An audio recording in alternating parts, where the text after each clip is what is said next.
And we're still working with right angle trigonometry.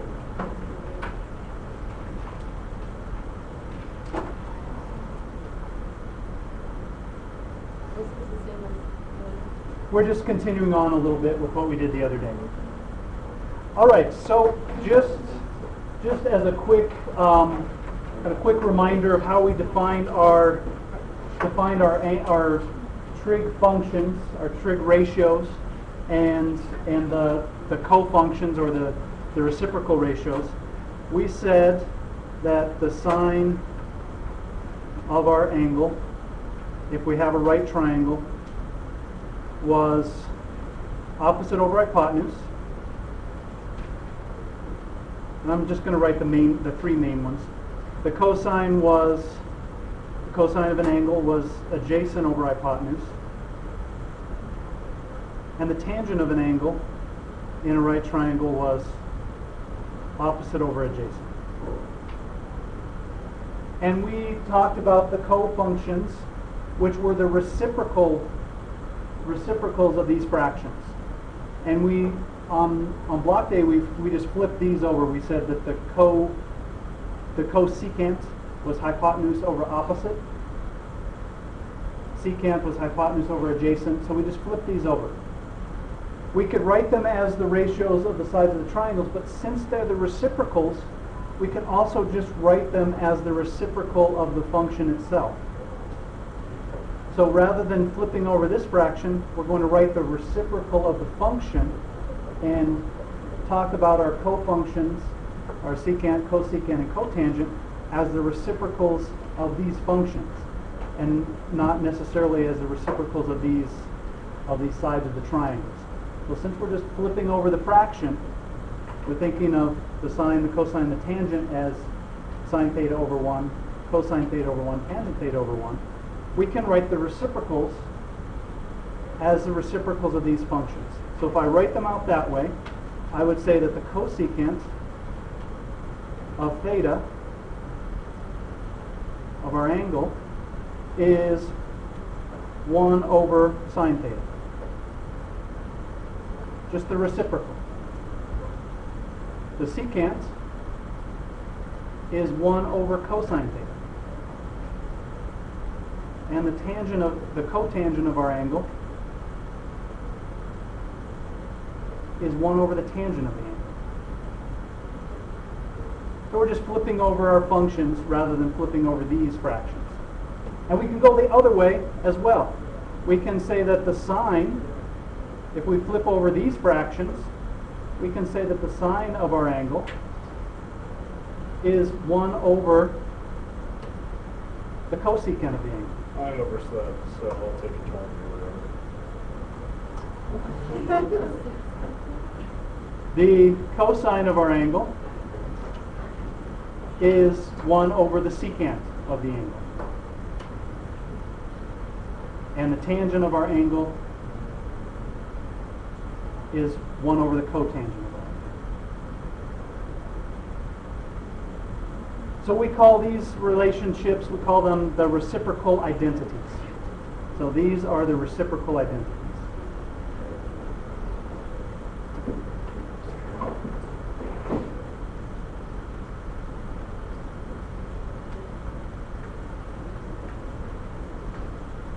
And to get from one to the other, we're just flipping the fraction over. And we're going to use these a lot when we're working with trigonometry, using these reciprocal identities. So does that make sense how we get these? We're just flipping them over. So this just gives us another way to think about the cosecant, the secant, kind of the relationships between them. Now let's look back at our original definition of the sine and the cosine. And we're going to come up with a relationship between those. So we said that the sine of our angle, we're just going to write it in terms of our the sides of our triangle. The sine of the angle is the opposite over the adjacent, or I'm sorry, the opposite over hypotenuse. Sorry, I'm getting ahead of myself. And the cosine of our angle equals the adjacent over the hypotenuse. We're going to look at what happens when we divide the sine of the angle by the cosine of the angle.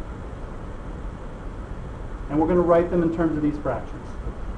So that's, the sine is opposite over hypotenuse, and I'm dividing that by adjacent over hypotenuse. Dividing by a fraction is the same as doing what with the fraction? Multiply by the reciprocal. So I'm going to rewrite that as opposite over hypotenuse. And I'm going to multiply by the reciprocal of this times the hypotenuse over the adjacent. The hypotenuse, the length of the hypotenuse cancels out, so I can cancel these. And I just end up with opposite over adjacent, which is what? What trig function? Tangent. This is the tangent of the angle. So this gives us our first quotient identity. Tangent theta is the sine of theta over the cosine of theta. And this is called one of our quotient identities.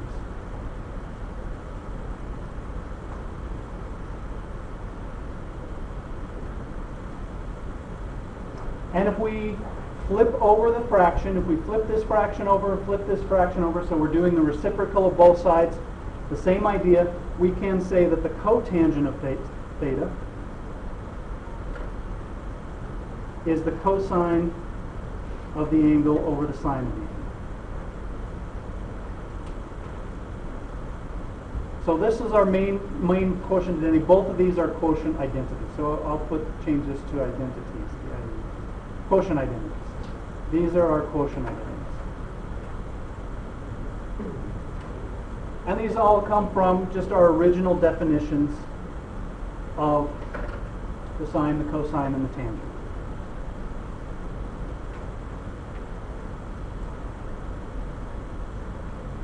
And these identities, we're going to do a lot of work with these identities. They play a big part in what we do with trigonometry. So we have our reciprocal identities, we have our quotient identities. Those come from our definition. We have one other set that's probably the most important set of identities in trigonometry. So let's look at those. The Pythagorean identities.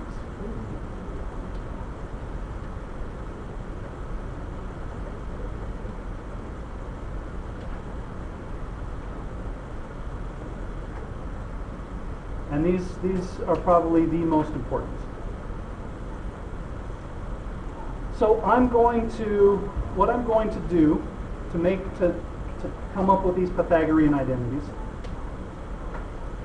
is I'm going to draw my right triangle. So here's my triangle.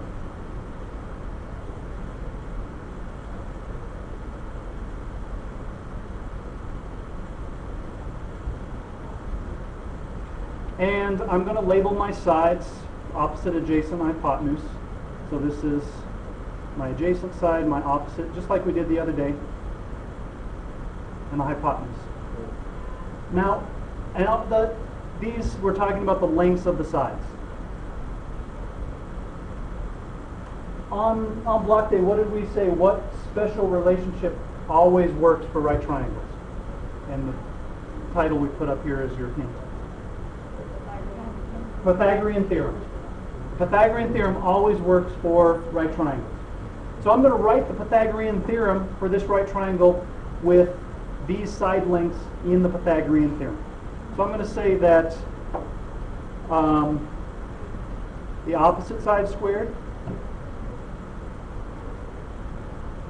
plus the adjacent side squared, the length of the adjacent side, equals the length of the hypotenuse squared. That's the Pythagorean theorem for this particular triangle. to come up with my first Pythagorean identity, I'm going to divide both sides by the length of the hypotenuse squared. So I'm going to divide everything on both sides by the length of the hypotenuse squared.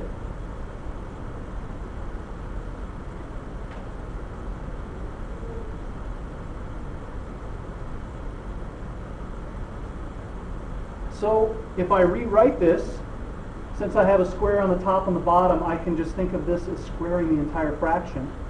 I can write this as opposite over hypotenuse squared plus adjacent over hypotenuse squared equals, and since we have the hypotenuse squared on the top and the bottom, that equals 1. Well, what's the opposite over the hypotenuse? What is that ratio? What trig ratio is that? Sine. So I have, the way we write it is sine squared theta adjacent over hypotenuse. What trig ratio is that? Cosine.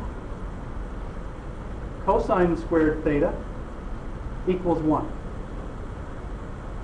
So this is our main Pythagorean identity. Sine squared theta plus cosine squared theta equals 1. And it comes from the Pythagorean theorem. I can do the same thing, just dividing, instead of dividing both sides of the equation by the hypotenuse, I could divide both sides by the opposite squared and get a Pythagorean identity, or I could divide both sides of this equation by the adjacent squared and get another Pythagorean identity. I'm not going to go through the steps, but we'll just write down those identities. So our first Pythagorean identity is sine squared theta plus cosine squared theta equals 1. I can go through the same set of steps to come up with my other two. My other two Pythagorean identities are tangent squared theta plus 1 equals secant squared theta. And the third Pythagorean identity is 1 plus cotangent squared theta equals cosecant squared theta. This first one is our main Pythagorean identity. These other two also come from the Pythagorean theorem. And all three of these together are Pythagorean identities. So it just gives us another tool to work with these trig ratios. Another way to work with them. And I want to point out one thing to remember is that, just a note, that sine squared, when we write sine squared or cosine squared, what we mean is the sine of the angle, and we're squaring that whole thing. We just put the square there just to make it easier to write. So that's what this means. And it's the same for all these trig functions. When we square them, we put the square by the sine, the cosine, or the tangent instead of outside.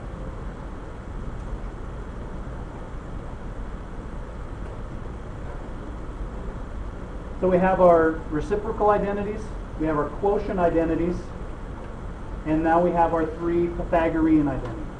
So those are the main identities that we're going to use when we work with trigonometric functions. Questions on where all these come from? Okay. Let's take a look at an example of how we would use these identities.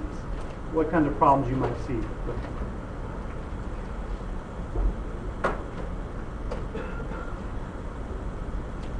So we are going to say that theta, we know that cosine of theta is 0.3.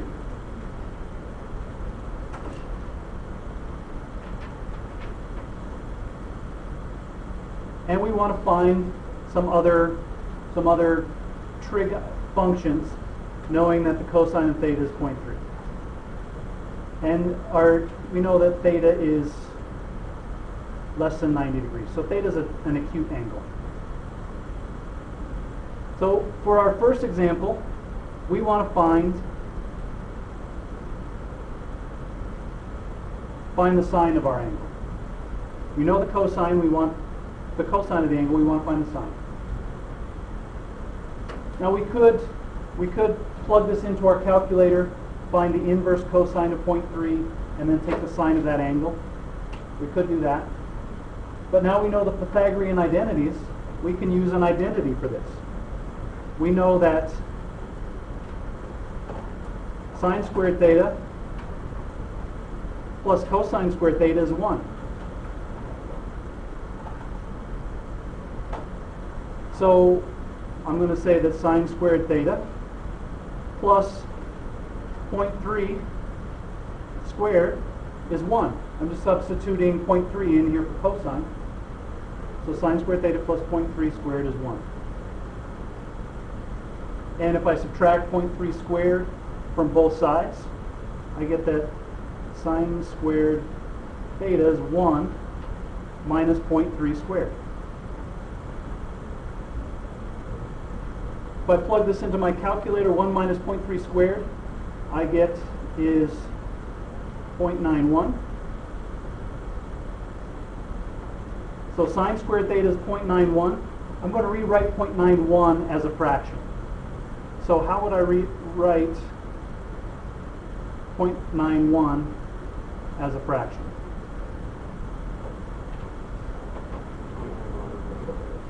Not 0.91, just 91 over 100. 91 100ths. 0.91 is 91 over 100. So sine squared is 91 over 100. I just rewrote 0.91 as a fraction. Take the square root of both sides. So sine theta is the square root of 91. Square root of 100 is what? 10. So I just have 10 on the bottom. So sine of theta is square root of 91 over 10. So I got an exact answer for the sine of my angle. Now if I wanted to find the tangent of theta, from this, from the information that I have, how would I go about finding the tangent of my angle? What was our quotient identity for tangent theta?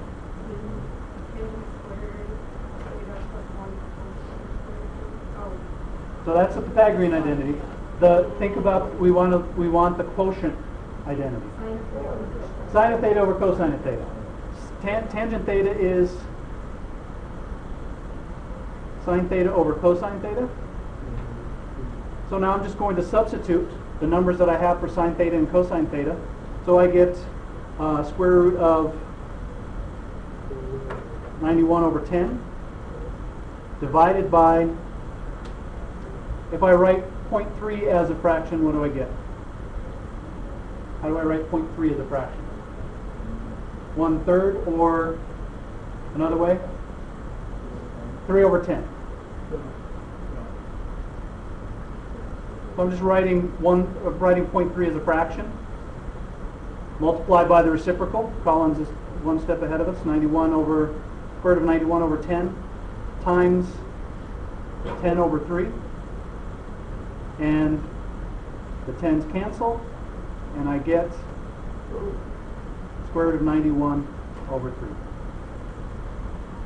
And I can follow a similar procedure for all of the other trig functions, cosecant, cotangent, and secant, using the reciprocal identities. Because we have the sine and cosine, take the reciprocal, we can get the cosecant and the secant. And we have the tangent, take the reciprocal, and we can get the cotangent. So just using these identities, we can calculate exact values for all of my trig functions. So that's one way we would use these identities.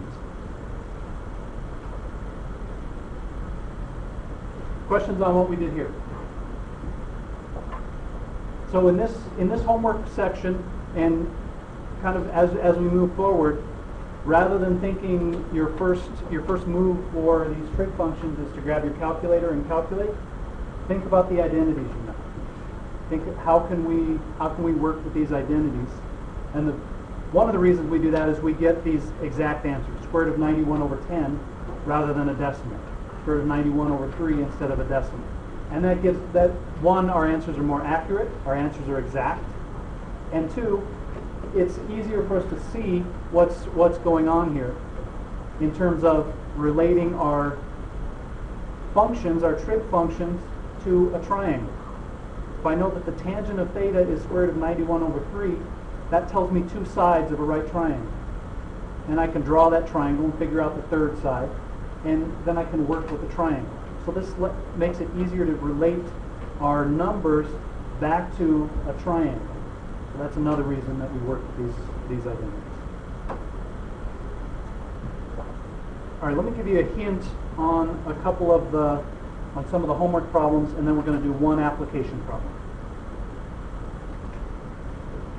So your hint. On problems numbers 47 through 55 on your homework, the problems ask you to use your trigonometric identities to rewrite the expression. So an example would be, it says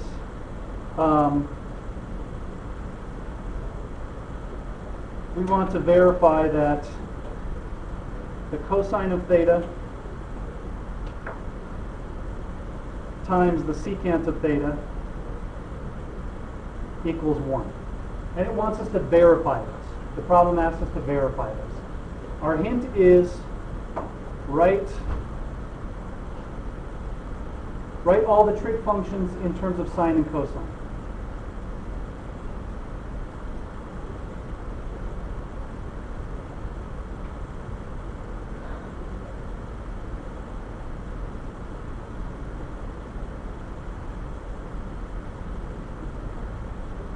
And if you do that, you can simplify, and the problems will be easy to work. So on this one, the first part is written is cosine. How do we rewrite secant theta in terms of sine and cosine? 1 over cosine.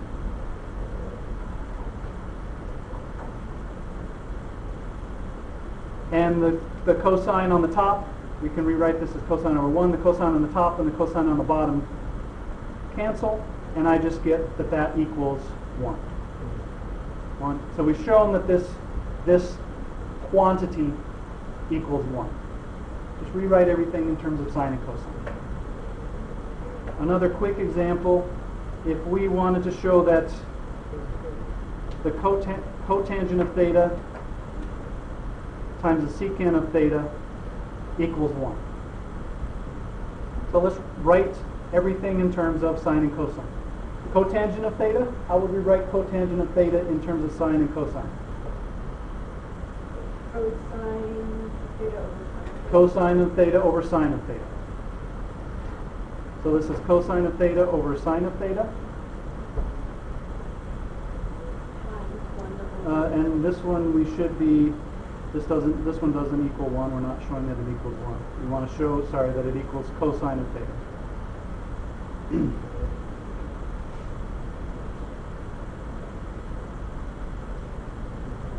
Sorry, I completely wrote this problem wrong. There's cotangent theta, sine theta. There we go. Sorry about that. I was mixing the two problems together. Cotangent theta times the sine of theta. Well, this is the second part's already written in terms of sine and cosine. So these cancel, and we just get that equals cosine theta. So on number 47 through 55, just write everything in terms of sine and cosine, and then simplify. And that'll help you out with those. All right, let's do one application problem, and then we are finished.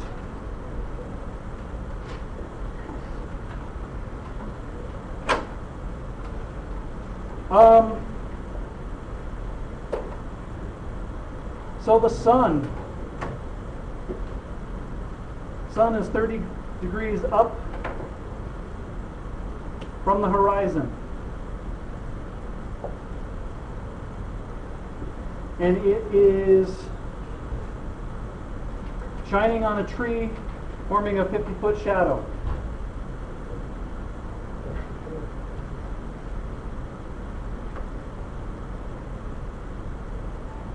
We have a 50-foot shadow.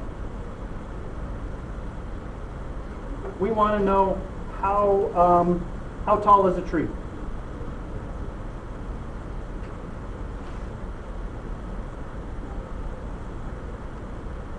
So when we have a problem like this, my suggestion is to draw a little picture that goes with it. So here's my sun,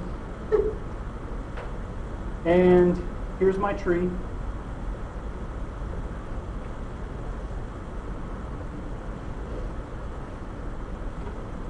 And the sun's shining on the tree, and here's a ray from the sun coming down like this, and it hits the ground. So there's my picture. And here's the shadow. The shadow is 50 feet long. We don't know how tall the tree is. What do we want to call that? What do we want to call that? X. X, that's our favorite letter to use in math, is X. And so we have this triangle. What's this angle here between the tree and the ground, are we assuming? 90. We're assuming that's 90 degrees. We're assuming the tree is growing straight up. It's not a crooked tree. And what does the problem tell us this angle is? 30 degrees. So, how are we going to proceed? What do we want to do? What's that? Find the sides. So and by find the sides, do you mean, do we want to label them? What do we want to do with them? Label them? Okay, so which side is this? Opposite, that's opposite our angle. So this is the opposite side. This side is adjacent. So now we pick our trig ratio based on which sides we have. We have the opposite side and the adjacent side. What trig ratio tells us about opposite and adjacent? Tangent. So I'm going to say that the tangent of 30 degrees equals the opposite side, x, over the adjacent side, 50. So x equals 50 tangent 30. We have a 30, 60, 90 triangle here. So that was one of our special right triangles. And the tangent of 30 degrees came out to be a special number the other day. We figured it out. 50, the tangent of 30 is square root of 3 over 3. So x is 50 times the square root of 3 over 3, or approximately 28.87.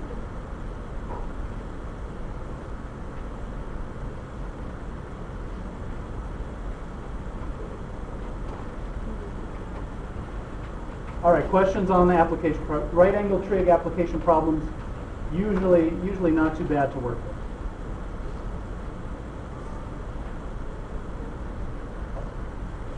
All right, everybody good with what we did today?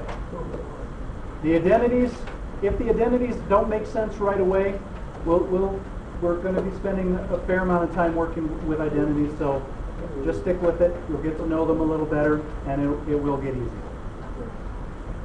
All right, homework, page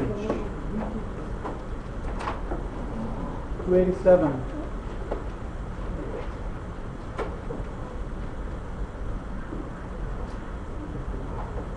Every other odd.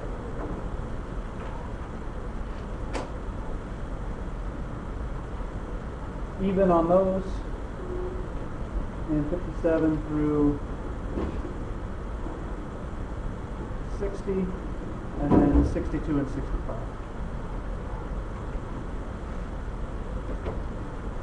All right, there you go.